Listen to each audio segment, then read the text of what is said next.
following Kirk's murder, the Heritage Foundation was pushing the FBI to create this new designation for transgender individuals as extreme. And it's called TIVE, Transgender Ideology Inspired Violence and Extremism, which I think should happen, by the way, because it's a concerning trend.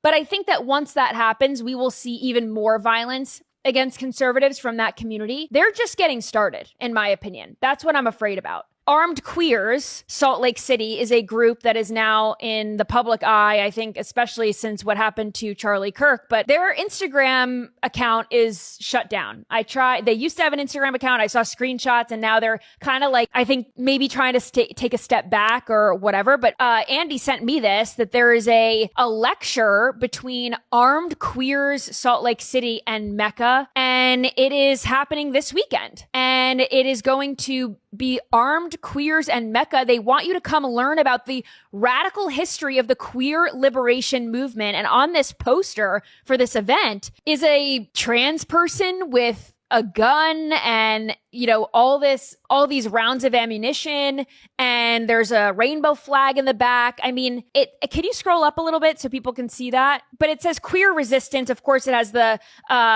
these like communist undertones: agitate, educate, organize. You know, these people are armed. They are mentally ill. And they genuinely believe that Republicans are the enemy. You know, do you think that any of those people signing up for that event agree with Democrats and their plans for gun control? I don't. I think they want to be armed and dangerous. This is like, they've convinced themselves that this is like a trans resistance movement and we are the enemy. They have been totally convinced by the media machine and the Democrat Party that they are oppressed. They are in danger in Trump's America.